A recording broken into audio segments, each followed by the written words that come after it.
सो hey guys, कैसे हैं आप लोग। आई होप आप सभी अच्छे ही होंगे। तो आज के इस वीडियो में फिर आप लोग के लिए लाए हैं जो बिहार सिविल कोड का वैकेंसी आया हुआ है, उसमें से हम हिंदी का जो मॉक टेस्ट जो चला रहे हैं हिंदी का सेट, आज हम उसका सेट नंबर 3 लेके आए हैं। इससे पहले हम सेट नंबर 1 और 2 अपने चैनल पे अपलोड कर दिए। अगर आप लोग नहीं देखे तो जाके देख लीजिए, है ना। आप लोग के लिए बहुत ही ज़्यादा इंपॉर्टेंट होंगे। आज हम उसका सेट नंबर 3 लेके आए हैं, तो वीडियो के अंदर आप लोग बने रहिएगा। तो चलिए शुरू करते हैं। देखिए कुल बता दें, कुल जिसमें 4 पोस्ट में वैकेंसी आया हुआ है। इस प्यून का ही टोटल 1673 पोस्ट है, जिसमें 35 प्रश्न मैथ के पूछेंगे, हिंदी 35 के, इंग्लिश 15 के, और उसके बाद 15 नंबर इंटरव्यू करेंगे। तो आज हम हिंदी का सेट लेके आए हैं। देखिए हिंदी का है, तो हिंदी का सेट नंबर 3 लेके आए हैं। तो चलिए शुरू करते हैं। आज का पहला क्वेश्चन है कि एकता में बल का मुहावरा है। एकता में बल जो मुहावरा है उसका अर्थ क्या होता है। एकता में बल कौन सा मुहावरा है। एकता में बल ऑप्शन में दिया 1 और 1 2, 1 और 1 11, 1 और 1 4, 1 और 1 12। ये बताना है कि ये चारों मुहावरे में से किसका अर्थ है एकता में बल, है ना। एकता में बल का मुहावरा कौन सा है। पहले हम इसका आंसर बता देते हैं, फिर जानेंगे कैसे ये हुआ।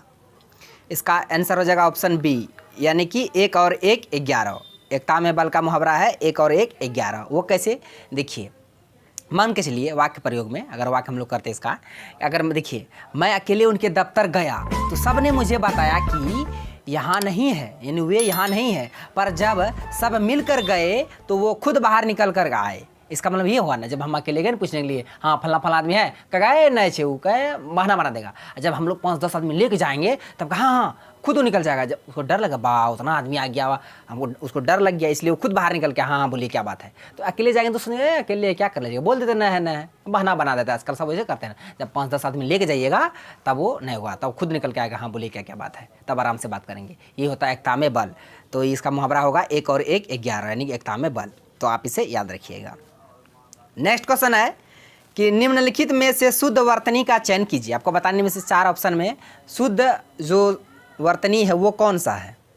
ऑप्शन में देखिए क्या क्या दिया हुआ है। सौभाग्य लिखा हुआ कैसे, देखिए जो सही रहेगा वही आंसर होगा, जो गलत होगा वो गलत होगा। सौभाग्य देखिए ऐसा ऐसा होता है सौभाग्य। परिपाक, उपभोग, कुपित, इसमें शुद्ध चुनना है। तो इसका करेक्ट आंसर ऑप्शन डी हो जाएगा, कुपित। ये शुद्ध है, कुपित ऐसे लिखा जाएगा, लेकिन सौभाग्य ऐसे नहीं लिखा जाता है। सौभाग्य कैसे लिखा जाएगा पता है, सौभाग्य ऐसे लिखा जाता है। इसको हटा देते हैं। 100 में 2 ठो, 100 औकार, भो आकार, आधा गोयो, सौभाग्य। परिपाक, परिपाक नहीं होता है, परिपाक होता है, पारिपाक नहीं, परिपाक। परिपाक होना जानते क्या होता है, इसका अर्थ क्या होता है, मतलब पूर्ण विकास। परिपाक सौभाग्य मतलब अच्छी किस्मत है, उसका सौभाग्य अच्छा है ना, अच्छा किस्मत है। उसका उपभोग ऐसे नहीं लिखा जाएगा, यहाँ पप्पा संयुक्त नहीं होगा, एक ही होगा, उपभोग, है ना। इसे याद रखिएगा। इसका आंसर कुपित, कुपित सही होगा। कुपित का सही वर्तनी ऐसे होता है। सौभाग्य ऐसे लिखा जाएगा, परिपाक ऐसे, उपभोग ऐसे। तो अब चलते हैं अगले क्वेश्चन की ओर। क्वेश्चन है कि आवश्यकता से अधिक वर्षा को क्या कहेंगे। आवश्यकता से जब अधिक वर्षा बारिश होगी तो हम क्या कहते हैं उसको। ऑप्शन में दिया अत्ववृष्टि, अल्पवृष्टि, अतिवृष्टि, ओलावृष्टि। आवश्यकता से अधिक बारिश, देखिए ये सब जो हम बता देते हैं, इसका आंसर आप लोग कमेंट बॉक्स में देने की कोशिश किया और पता चलेगा आप लोगों को कितना आंसर दिए हैं सही सही। तो इसका करेक्ट आंसर हो जाएगा ऑप्शन सी, यानी कि अतिवृष्टि। अतिवृष्टि, आवश्यकता से अधिक बारिश को क्या कहेंगे, अतिवृष्टि, है ना, याद रखिएगा। अति मतलब अधिक हुआ। नेक्स्ट क्वेश्चन है कि इनमें से किसको संविधान की 8वीं अनुसूची में शामिल नहीं किया गया, यानी कि 8वीं अनुसूची। इनमें से किसको 8वीं अनुसूची में शामिल नहीं किया गया है। ऑप्शन में दिया बोडो, डोंगरी, मैथिली, ब्रज। तो इसका करेक्ट आंसर ऑप्शन डी हो जाएगा, ब्रज। क्या होगा, ब्रज। बोडो, डोंगरी, मैथिली, एक और संथाली, ये चारों भाषा को जोड़ा गया था 92 संविधान संशोधन 2003 में। 92 संविधान संशोधन 2003 में जोड़ा गया था, याद रखिएगा। तो संविधान की 8वीं अनुसूची में भाषा के बारे में कहा गया, तो उसमें से कुल 22 भाषा है, इसमें से ब्रज नहीं है। इसमें से बोडो है, डोंगरी है, मैथिली है, लेकिन ब्रज नहीं है। इसका करेक्ट आंसर ऑप्शन डी हो जाएगा। नेक्स्ट है इनमें से कौन सा वाक्य अशुद्ध है ना। आपको बताना इनमें से कौन सा वाक्य है, सेंटेंस जो गलत है, अशुद्ध है। ऑप्शन में क्या क्या दिया है देख लीजिए। मुझे तो बस एक ही आसरा है, ए मुझे तो बस एक ही आसरा छू, ये तो सही है, लागे छू, ठीक ना, ये तो सही है। ज़मीन जायदाद का झगड़ा है, ये भी सही है, ज़मीन जायदाद का झगड़ा है। मेरे को कुछ नहीं मिला, ये हमको लगता है कुछ गलत है ना, ऐसा नहीं होगा। चौथा भी देख लीजिए, किसी के लिए सब कुछ अच्छा है, ये भी सही है, किसी के लिए सब कुछ अच्छा है, मुझे तो बस एक ही आसरा है, ज़मीन जायदाद का क्या झगड़ा, ये तो सब सही लग रहा है, लेकिन ये हमको गलत लग रहा है ऑप्शन सी, मेरे के कुछ नहीं मिला, मेरे को कुछ नहीं मिला। है ना, सुनने में ही कुछ अजीब लग रहा है, इतनी चारों में से सुनने में कुछ अजीब लग रहा है ना, मेरे को कुछ नहीं मिला, तो इसलिए ये अशुद्ध वाक्य ये हो गया, मेरे को कुछ नहीं मिला। चलते हैं हम अगले क्वेश्चन की ओर, है ना, मेरे को कुछ नहीं मिला। नेक्स्ट क्वेश्चन है दुस्साहस। अरे बाबू यो खतरनाक क्वेश्चन है, संधि विच्छेद का है ना। हम प्रत्येक टॉपिक से एक नया क्वेश्चन लेके आए हैं, आपको बताने से संधि चुनना है, दुस्साहस में कौन सा संधि है। पहले दुस्साहस का संधि विच्छेद तो कर लीजिए, तब ना पता चलेगा कौन सा संधि है। वैसे तो संधि के 3 भेद, स्वर संधि, व्यंजन संधि, विसर्ग संधि, 3 भेद होता संधि को, याद रखिएगा, है ना। कभी अंदर भीतर तक भी पूछ लेता है कि स्वर संधि कितने भेद, है ना, आप उसे भी याद रखिएगा। तो टोटली मतलब संधि किसे कहते हैं, 2 वर्णों के मेल से जो विकार उत्पन्न होता है उसे संधि कहते हैं। तो संधि 3 तरह का, स्वर, व्यंजन, विसर्ग। तो आपको बताने दुस्साहस में कौन सा संधि है, इसको हटा दे रहे हैं आप।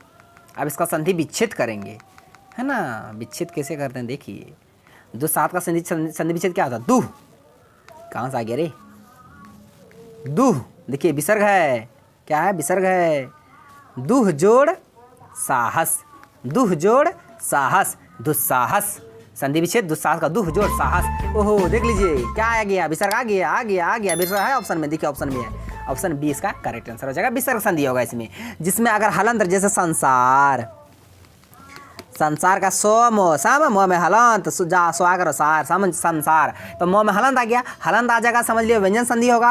अगर विसर्ग आ गया दुठो इसे बोला तो विसर्ग संधि, जिसमें ये दोनों में कुछ अभी नहीं करेगा, ना विसर्ग ना हलंत, समझ लिया वो स्वर संधि है। ऐसे पहचानिएगा आप लोग एग्जाम में। तो आप इसे बता दिया, आई होप समझ गए होंगे। दुस्साहस में कौन सा संधि है, तो पहले आपको उसका संधि विच्छेद करना पड़ेगा। दुह जोड़ साहस, तो विसर्ग आ गया तो विसर्ग संधि, हलंत आता तो व्यंजन संधि, इनमें से कुछ नहीं आता तो स्वर संधि।